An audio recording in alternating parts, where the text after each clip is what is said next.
आज अभी तक की अहम खबरें और मेरा तज्जिया। सबसे पहले आपकी याद दहानी कि सोशल मीडिया फायरवॉल को नाकाम बनाने के लिए इस चैनल को सब्सक्राइब करें, इस व्लॉग को देखने के बाद इसे लाइक ज़रूर करें और इस पर कमेंट ज़रूर करें। हो सके तो इसके लिंक को व्हाट्सएप और दूसरे सोशल मीडिया के प्लेटफॉर्म्स पर शेयर ज़रूर करें। अब आते हैं आज की खबरों की तरफ। आज की पहली खबर इस्लामाबाद संजानी चौक से आपको देंगे, जहां पर इस्लामाबाद हाई कोर्ट की तरफ से पाकिस्तान तहरीक इंसाफ को जलसा करने की इजाज़त दे रखी थी आज 6 जुलाई वाले दिन। ये इजाज़त जस्टिस बाबर सत्तार की अदालत में ज़ाहिर है पाकिस्तान तहरीक इंसाफ की तरफ से एक पटिशन फाइल की गई थी, और ये पटिशन फाइल करने से पहले पाकिस्तान तहरीक इंसाफ ने जो इस्लामाबाद की इंतज़ामिया उनसे रब्ता किया था, जिन्होंने इजाज़त नहीं दी थी, उसके बाद पटिशन फाइल की थी, जिस पर अदालत ने दोनों फ़रीक़ैन को सुना। इस्लामाबाद की जो इंतज़ामिया थी उन्होंने अदालत से वादा किया कि हम इजाज़त देंगे। अपनी मर्ज़ी की जगह चुनी इस्लामाबाद की इंतज़ामिया ने। ज़ाहिर है पाकिस्तान तहरीक इंसाफ जो है वो शहर के गिरदो नवाब में जलसा करना चाहती थी, लेकिन इंतज़ामिया ने कहा कि ये बिल्कुल इस्लामाबाद से बाहर मोटरवे के करीब जाकर संजानी टोल प्लाज़ा जो है वहाँ पर जाकर ये जलसा करें।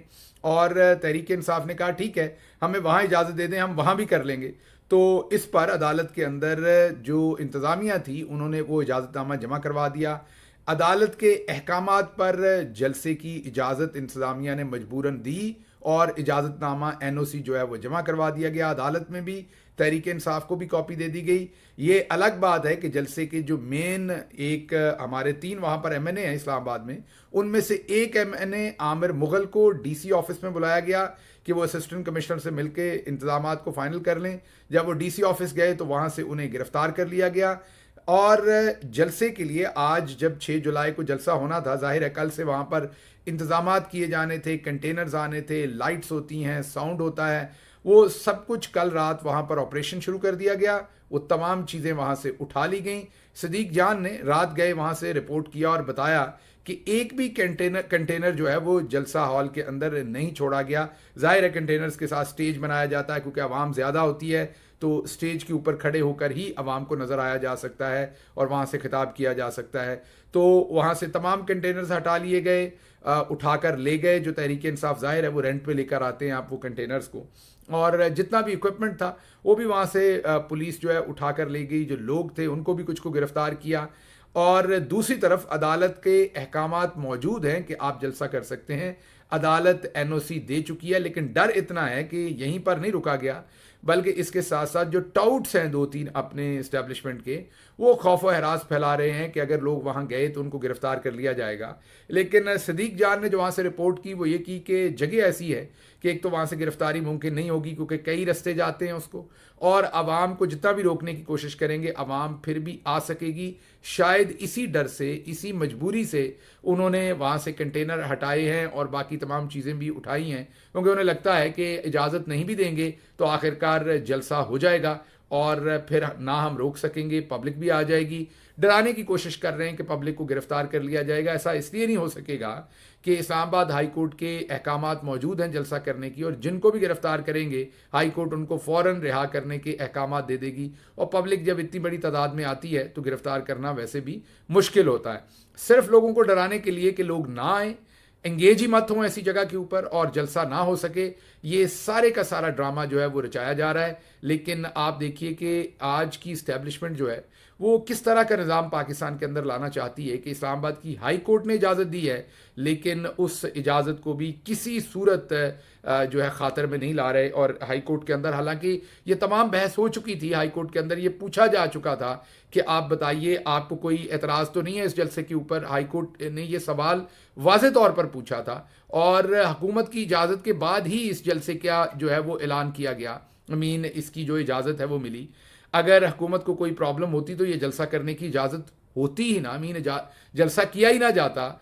या दूसरे लफ्ज़ों में आप ये कहें कि जलसे का हाई कोर्ट कोई और ऑर्डर करती। ये डिप्टी कमिश्नर जो पहले ही इसी अदालत से सज़ा याफ्ता हैं इसी तरह की हरकतों से, वो दोबारा उन्होंने रात को ये सारा ऑपरेशन करके ये तमाम चीज़ें की। बहरहाल आज आपको अपडेट करेंगे शाम के व्लॉग में जो भी होता है जलसा करने की। तो पाकिस्तान तहरीक इंसाफ हर मुमकिन कोशिश करेगी, क्योंकि अदालत इस पर पाकिस्तान तहरीक इंसाफ को इजाज़त दे चुकी है और ये सब कुछ जो हो रहा है गैर कानूनी हो रहा है। दूसरी खबर आपके सामने रखेंगे कि ऑडियो लीक्स केस जी हाँ, major general retired Hafeezur Rahman जो रंगे हाथों झूठ बोलते हुए पकड़े गए थे और उनको शोकाज नोटिस जारी किया था, सिर्फ उनको नहीं बल्कि उनके साथ जो दूसरे मेंबर्स हैं पीटीए के, उन सब को भी शोकाज नोटिस तौहीन अदालत के जस्टिस बाबर सत्तार ने जारी किए हैं। अब major general retired Hafeezur Rahman उनके साथी तमाम बाजमात तरीके से मिलके चले गए हैं सुप्रीम कोर्ट स्टे ऑर्डर लेने के लिए उस फैसले के खिलाफ जो जस्टिस बाबर सत्तार ने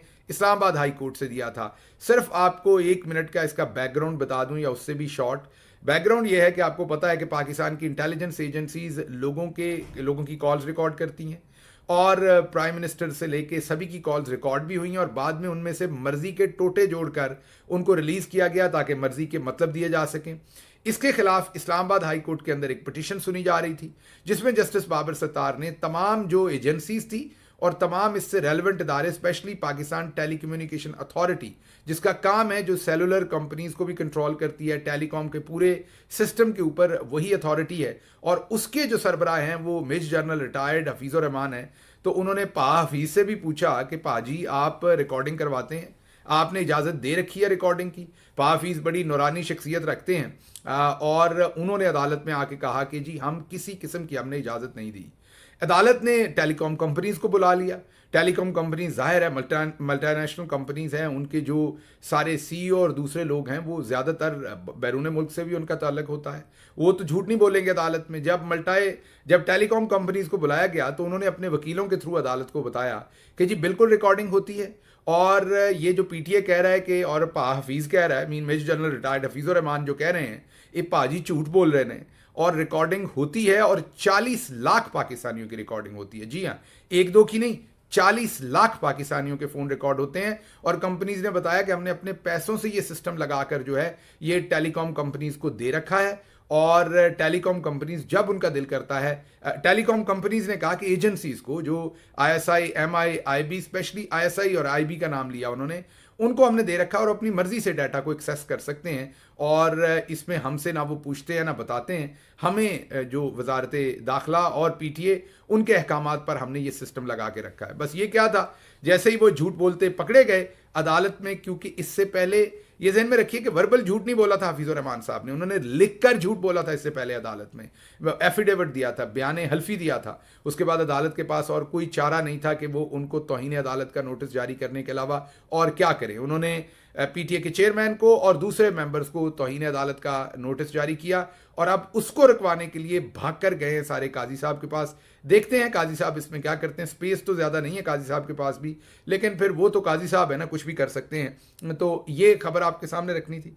अगली खबर ये है कि एक तरफ तो जलसा नहीं होने दिया जा रहा पाकिस्तान तहरीक इंसाफ का, दूसरी तरफ जो मरकजी मीडिया डिपार्टमेंट है पाकिस्तान तहरीक इंसाफ का, उसके सीनियर रुकन है मलक रिजवान अहमद और उनके भाई हैं नौमान अहमद। दोनों को, रिजवान और नौमान दोनों को, रिजवान जो है वो बहुत ही शरीफ और नफ्स आदमी है जो नौकरी करते हैं पाकिस्तान तहरीक इंसाफ में। मीन उनकी ये नौकरी है, वो अपना रोजी रोटी है उनकी, वो मीडिया डिपार्टमेंट के अंदर काम करते हैं, उन्हें सैलरी मिलती है। वो कोई पॉलिटिकल आदमी नहीं है बल्कि वो अपनी रोजी रोटी है उनकी है। तो मलिक रिजवान और मलिक नौमान, उन दोनों को अगवा कर लिया एजेंसीज ने। उमर अयूब साहब ने ट्वीट करके बताया कि उन्हें रात गए अगवा कर लिया गया रावलपिंडी से।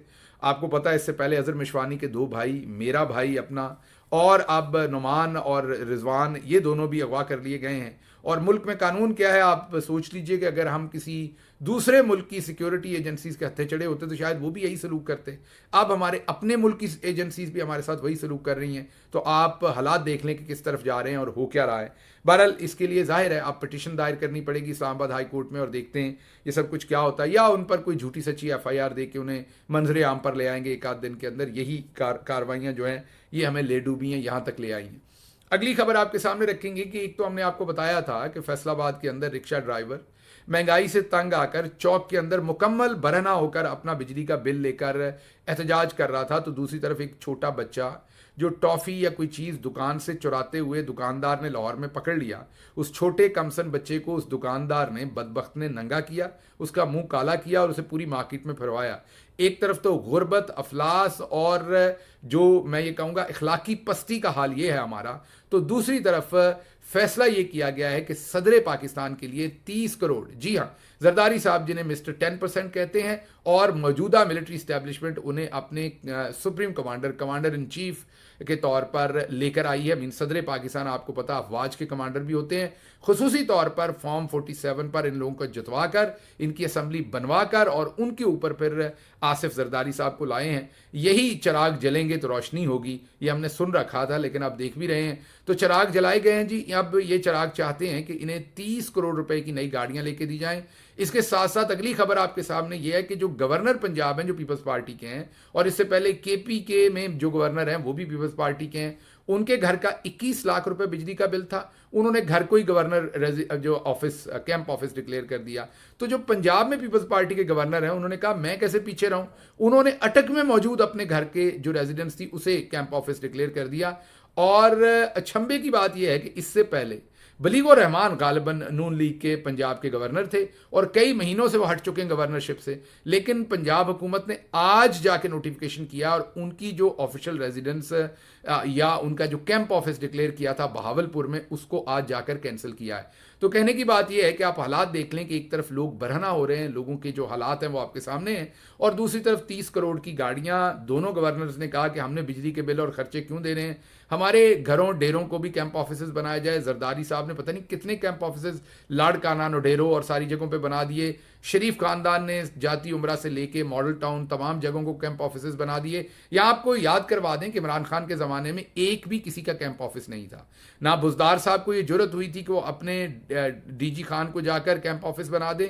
इमरान खान ने अपने लिए कोई कैंप ऑफिस डिक्लेयर नहीं किया था। अपने घर के तमाम बिल्स, हर चीज़ वो खुद अपनी जेब से अदा करते थे। ये आपको सिर्फ याद करवा रहा हूँ कि ये फ़र्क था कि वो ख्याल करते थे कि पैसा जो है वो आपका है, ये आपके टैक्स का पैसा है जो गरीब पे लगना चाहिए, और ये चोरी करके इन चीज़ों पे नहीं लगना चाहिए। लेकिन दूसरी तरफ अब मैं आपको रोज़ खबरें देता हूँ कि लाहौर में ब्यूरोक्रेट्स ने ये फैसला किया है कि फेज़ 9 के अंदर जो है वो 29 घर शायद गालिबन नए बनेंगे और 2 अरब की लागत के साथ वो 29 घर बनेंगे। 2 अरब पहली किस्त है, उस पर कई अरब लगेंगे। ये तो इस साल उसको पहले पैसे दिए गए हैं। फिर कमिश्नर हाउस जो है, कमिश्नर ऑफिस लाहौर, उसके लिए 40 करोड़। फिर पार्लियामेंट लॉजेस की तज़ीनो आराइश के लिए 1.25 अरब। और मतलब मेरे पास ये सारा टाइम ख़त्म हो जाएगा, मैं आपको लिस्ट बताऊंगा कि इन अल्ले तल्लों पर क्या खर्च हुआ है पिछले 1 महीने में, तो आप अपना सर पकड़ कर बैठ जाएंगे। और दूसरी तरफ हालात आपके सामने मैंने बताए हैं। अगली खबर इसी से रिलेटेड बताएंगे कि जो मुस्लिम लीग नवाज के स्टेट मिनिस्टर हैं फाइनेंस के, उन्होंने ये कहा है कि अब कोई भी मुल्क हमें डॉलर देने को तैयार नहीं है। उसकी वजह यह है कि अली परवेज़ मलिक उनका नाम है। उन्होंने कहा कि कोई भी हमें डॉलर देने को तैयार नहीं है, क्योंकि लोग कहते हैं कि अपना हाउस इन ऑर्डर करें। जाहिर है हाउस इन ऑर्डर चाइना ने भी कहा है, तमाम दुनिया ने कहा है, खलीज के भी तमाम ममालिक ने कहा है कि जो आपने मुल्क के अंदर अफरा तफरी फैला रखी है, लोगों को पकड़ जलाओ गिराओ, ये सब ख़त्म करें, और ये जो अल्ले तललियों पर आप खर्च करते हैं इसको ख़त्म करें, तो फिर जाकर हम आपको कोई पैसे दे सकते हैं उधार। ये इनके अपने मिनिस्टर आप मान रहे हैं, हम ये कुछ नहीं कह रहे, ये इनके अपने मिनिस्टर्स कह रहे हैं। अच्छा जी, अगली खबर आपके सामने रखेंगे कि काशिफ अब्बासी और नदीम अफजल चांद एक टॉक शो में इकट्ठे थे। नदीम अफजल चांद अक्सर, क्योंकि चलें कम अज़ कम उनका दिल चाहता है, ठीक है, उनका कंडक्ट बेशक नहीं है ऐसा, वो एक मुर्दार पार्टी के अंदर है। मुर्दार मीन नज़रियाती तौर पर मुर्दार कह रहा हूँ मैं, और पीपल्स पार्टी में गए हुए हैं जो इस सारी लूट में हिस्सेदार है। लेकिन नदीम अफजल चांद फिर भी हीरो लगना चाहते हैं। वो भले हीरो वाले काम ना करें, लेकिन वो मेरा दोस्त चाहता है कि वो हीरो लगे, आला इखलाकी इकदार के ऊपर वो खड़े होना चाहता है। बयान की हद तक ही भले हो, अमल की हद तक ना हो, लेकिन बयान की हद तक। तो उन्होंने काशिफ अब्बासी को कहा कि ये आप मैंडेट चोरी कहते हैं, वो तो नून लीग ने की है, हमें बताइए हमने कौन सी सीट चोरी की है। तो उन्होंने सांस लिए बगैर, सोचे बगैर काशिफ अब्बासी ने कहा मुल्तान। तो साथ ही नदीम अफजल चांद ने कहा अभी नाम ना लें, अभी रुक जाए, मैं अगली बात कर लूँ। तो कहने की बात यह है कि पीपल्स पार्टी में कुछ लोगों को ये लगता है कि हम ये सब कुछ नहीं कर रहे हैं, लेकिन अगर छुरी से जो माशी कत्ल जो है वो आवाम का नून लीग अपने हाथ में लेके कर रही है, तो वो छुरी पकड़ाने वाले आप ही हैं। आप साथ खड़े हैं, आप इसमें बिल्कुल शामिल हैं, हैंड एंड ग्लव हैं। आपको आवाम जो है इसमें से सेपरेट नहीं समझती, और ना ही आपका हिसाब जो है वो सेपरेटली होगा। अच्छा जी, शहरयार अफरीदी साहब ने आर्मी चीफ को कौम का बाप करार दिया, और उसके ऊपर बड़ी कंट्रोवर्सी सोशल मीडिया पे हुई। इस पर मैं कोई तज्जिया नहीं करूँगा, सिर्फ इतनी खबर ही आपके सामने रखनी कि एक नई कंट्रोवर्सी है, अफरीदी साहब का बयान है, और उसके ऊपर सोशल मीडिया पर कल से एक नई कंट्रोवर्सी ने जो है वो जन्म लिया। बरतानिया के अंदर लेबर पार्टी जीत गई है, 410 सीटें ली हैं। ऋषि जो वहाँ पर इंडियन नजाद जो वहाँ पर प्राइम मिनिस्टर थे, जो प्राइम मिनिस्टर तो कम ही थे बेचारे, ऐसे ही स्टपनी की तौर पर लगाए हुए थे माजरत के साथ, मानता शानता उनको प्राइम मिनिस्टर वहाँ कोई नहीं था। आपको पता ही है कि उनके साथ डेविड कैमरॉन को लगाया हुआ था जो फॉर्मर प्राइम मिनिस्टर थे, लेकिन वो अब थे तो अब फॉरेन मिनिस्टर, लेकिन वो तकरीबन वही डिफैक्टो प्राइम मिनिस्टर लग रहे थे हमें। बहरहाल उन्होंने ऐसे वो बुरी परफॉर्मेंस दी है कि 14 साल के बाद कंजर्वेटिव्स जो हारे हैं और लेबर पार्टी वहाँ पर जीती है 410 सीटों के साथ। उनके वज़ीर आज़म ने तकरीबन ओहदा अब संभाल लिया है और उनकी जो कंजर्वेटिव्स है उनकी गवर्नमेंट जो है वो 14 साल के बाद ख़त्म हुई है। ये कुछ 650 सीटों के ऊपर इलेक्शन हुआ है, 326 सीटों के ऊपर जो है वो जिसने जीतना था उसको गवर्नमेंट मिली थी। 410 सीटें अकेली लेबर पार्टी जीत गई है, मतलब कि बिल्कुल कंफर्टेबल मेजॉरिटी उनको मिली है, कंफर्टेबली वो हुकूमत करेंगे। और लेकिन उसमें इंग्लैंड के जो लोग हैं उन्होंने बहुत मिस किया है। उन्होंने राजा सिकंदर सुल्तान को मिस किया है कंजर्वेटिव पार्टी ने, उन्होंने हमारी मिलिट्री इस्टेब्लिशमेंट को मिस किया है, उन्होंने हमारे जस्टिस काजी फायज ईसा को मिस किया। देखिए उनके यहाँ इलेक्शन हुए 560 सीटों पर हुए, सुबह 10 बजे से गालिबन शाम 6 बजे तक या 10 बजे तक पोलिंग हुआ, अगले दिन सुबह नतीजा आ गया। अब बरतानिया वाले फारिग होकर अपने अगले काम करेंगे। मीन कल से उनके यहाँ इलेक्शन का कोई काम नहीं, इलेक्शन खत्म हो गया, आज सेलिब्रेशंस भी हो जाएंगी, हल्फ उठा लेंगे और अगली गवर्नमेंट काम करना शुरू कर देगी और पूरी कौम अपने काम पर लगेगी। अब दूसरी तरफ हमारी तरफ सोचें, हम एक इलेक्शन करवाते हैं पहले, फिर हम अगले 3-4 महीने उसकी धांधली करने में लगते हैं। मीन आज की खबर आपको दे रहा हूं कि इलेक्शन कमीशन ने जो है वो दोबारा से फॉर्म 45 अपनी वेबसाइट से डिलीट कर दिए हैं और उनमें रद्दोबदल किया है। इलेक्शन ट्रिब्यूनल की खबर भी आगे मेरे पास है, वो भी मैंने आपको देनी है। तो हमारी पूरी सुप्रीम कोर्ट देखिए, इलेक्शन पहले तो हमारा पूरा इलेक्शन कमीशन जो है, पूरी मशीनरी जो है, पूरी मिलिट्री स्टैब्लिशमेंट जो है वो इलेक्शन पे धांधली करने में लगी हुई है। अवाम लाठी लेके कई दिन तक खड़ी रही है अपने वोट की हिफाजत करने के लिए। तो पहले तो देखिए आप वो कितने बेवकूफ़ हैं, इंग्लैंड वालों ने इस मनोरंजन को एक ही दिन एंजॉय किया और अगले दिन अपने कामों पे चले गए। हमारे बारे में सोचिए, हम इलेक्शन करवाते हैं और अगले 3 साल तक उसी में महव रहते हैं और उतनी देर में अगले इलेक्शन का काम आ जाता है, टाइम आ जाता है। तो हमारी मिलिट्री स्टैब्लिशमेंट पहले देखिए सर जोड़कर बैठी, उन्होंने पूरी चोरी करवाने का मंसूबा इलेक्शन कमीशन से अपना जो आपका काजी फायज ईसा सब कुछ लगाया, कितनी उखाड़ पछाड़, मोहसिन नकवी, ये वो, कितनी सारी प्लानिंग की, कितने जहीन दिमाग इस पर इस्तेमाल हुए, कितने रिसोर्सेज इस्तेमाल हुए। फिर पाकिस्तान तहरीक इंसाफ के लिए 9 मई करवाया गया, गद्दारी बगावत के केसेस, अदालतें, लोगों को उठा के नंगा करना, करंट लगाना, 6 जजेस का खाता आपको पता, उनके घर वालों के साथ क्या किया गया, अगवा बराए बयान, इंटेलिजेंस एजेंसीज इस्तेमाल हुई, सेफ हाउसेज इस्तेमाल हुए, कितना कुछ हमने किया इसके लिए। फिर हमने इलेक्शन करवाया, उसके बावजूद पब्लिक, फिर किसी को हमने कद्दू दे दिया, इंतखाबी निशान, बल्ला छीन लिया, आज़ाद उम्मीदवार डिक्लेयर कर दिए, क्या कुछ नहीं किया हमने।